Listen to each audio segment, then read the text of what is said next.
Assalamualaikum warahmatullahi wabarakatuh. Kami dari kelompok 5 Prodi Psikologi Universitas Malikus Saleh yang mengampu MK Psikologi Eksperimen kelas D ingin menjelaskan kepada teman-teman mengenai desain penelitian eksperimental dan penelitian eksperimental dengan desain satu kelompok.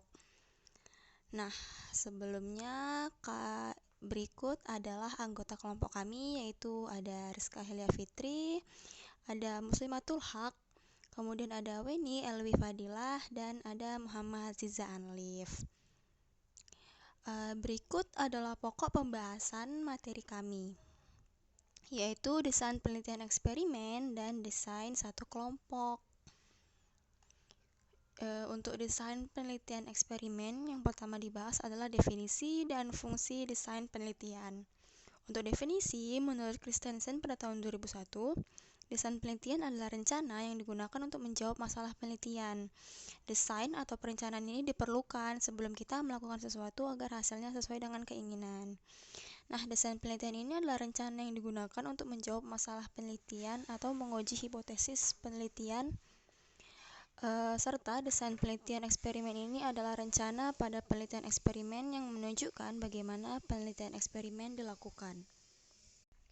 Selanjutnya adalah fungsi desain. Nah, desain dalam penelitian eksperimental ini sangat memegang peran penting, terutama karena menyangkut dua hal, yaitu menjawab masalah atau menguji hipotesis penelitian. Nah, fungsi desain yang pertama itu suatu masalah penelitian hanya dapat dijawab apabila desain penelitian yang digunakan merupakan desain penelitian yang tepat. Yang kedua, desain penelitian eksperimental ini menunjukkan kontrol terhadap VS, yaitu seperti yang telah diketahui pada materi sebelumnya mengenai varians, bahwa tujuan peneliti adalah memaksimalkan varian sistematik, meminimalkan varian kesalahan, dan mengontrol varian sekunder, atau yang biasa disebut prinsip Max-Mincom. Selanjutnya mengenai jenis-jenis desain yang berdasarkan paradigma eksperimen, terdapat dibagi menjadi dua. Yang pertama yaitu design between subject yang digagas oleh R.A. Fisher pada tahun 1925. Ada 3 prosedur eksperimental yang terlibat dalam desain ini, yaitu yang pertama ada kontrol subjek, yang dengan menggunakan banyak subjek, yang biasanya lebih dari 2 orang, dan dalam penelitian eksperimen ini, subjek tambahan menjadi kontrol bagi subjek yang lain. Selanjutnya yang kedua adalah memilih subjek, yaitu subjek dipilih agar proaktif historinya dapat dikontrol dan hasilnya dapat digeneralisasikan pada subjek yang lain. Dan teknik dalam pemilihan subjek dilakukan dengan randomisasi.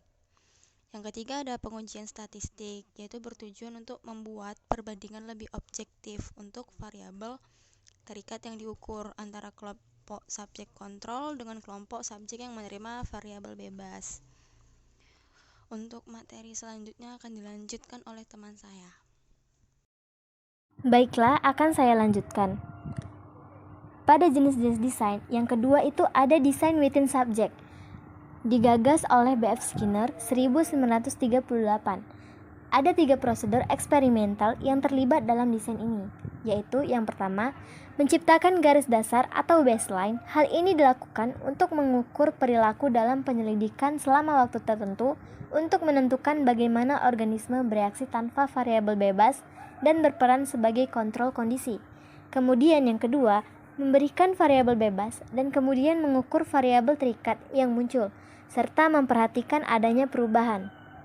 Yang ketiga, tidak memberikan variabel bebas dan terus mengukur variabel terikat selama waktu tertentu. Kemudian, ada desain berdasarkan teknik kontrol.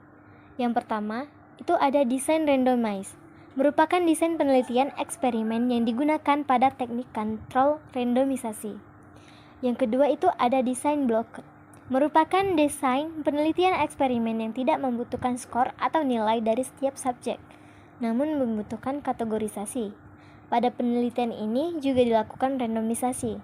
Kemudian yang ketiga ada desain match, merupakan desain penelitian eksperimen yang dilakukan dengan cara mengurutkan nilai atau skor dari karakteristik untuk setiap subjek, kemudian dipasangkan berdasarkan urutan tersebut. Yang keempat itu ada desain faktorial, merupakan desain penelitian eksperimen yang digunakan pada teknik kontrol Fs menjadi Fb kedua. Yang kelima ada desain covariance, merupakan desain penelitian eksperimen yang digunakan pada teknik kontrol statistik. Kemudian yang terakhir ada repeat measurement, merupakan desain penelitian eksperimen yang digunakan pada teknik kontrol counterbalancing. Berikutnya akan saya serahkan kepada teman saya. Terima kasih. Desain satu kelompok. Desain satu kelompok merupakan desain berdasarkan teknik kontrol dan jumlah kelompok. Desain ini tidak ada kontrol terhadap Vs, tidak ada randomisasi, serta tidak ada kelompok pembanding. Desain satu kelompok secara umum tidak menggunakan teknik analisis tertentu, karena hanya memiliki sekelompok skor sehingga tidak ada skor lain yang dijadikan pembanding. Akan tetapi, beberapa jenis desain satu kelompok memiliki kelompok pembanding, sehingga dapat dianalisis secara statistik. Desain satu kelompok hanya melibatkan pemberian sebuah variasi VB kepada sebuah kelompok subjek. Desain satu kelompok merupakan desain yang kurang baik atau fault design karena tidak memenuhi persyaratan utama untuk melakukan penelitian eksperimental. Berdasarkan jumlah pengukuran VT, ada 3 macam desain satu kelompok menurut Robinson pada tahun 1981. Antara lain, yang pertama, One Group Pause Test. Desain ini digagas oleh Christensen pada tahun 2001, disebut sebagai One Group After Only Design. Desain ini hanya melibatkan satu kelompok yang diberikan manipulasi. Kemudian, setelah ada jangka waktu tertentu, diukur responnya sebagai pengukuran VT. Simbol dari desain ini adalah manipulasi sebagai X, pengukuran sebagai O. Saya akan melanjutkan materi dari kelompok kami. 2. One Group Pretest Post-Test. Menurut Christensen 2001, desain ini disebut juga Before-After Design. Pada desain ini, di awal penelitian, dilakukan pengukuran terhadap VT yang telah dimiliki subjek. Setelah diberikan manipulasi, dilakukan pengukuran kembali terhadap VT dengan alat ukur yang sama. Simbol dari desain ini adalah pengukuran O1, manipulasi X, pengukuran O2.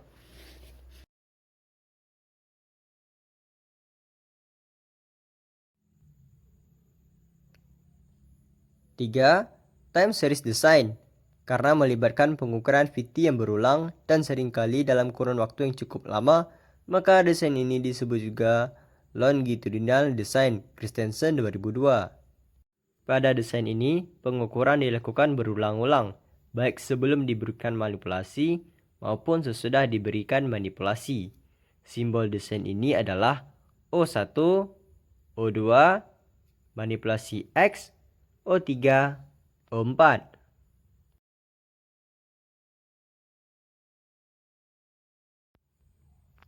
Demikianlah hasil presentasi dari diskusi kelompok kami. Jangan lupa untuk memberikan komentar, like, serta share video kami. Atas perhatian teman-teman, kami ucapkan terima kasih. Kami pamit undur diri. Assalamualaikum warahmatullahi wabarakatuh. Sampai jumpa di video yang selanjutnya. Terima kasih.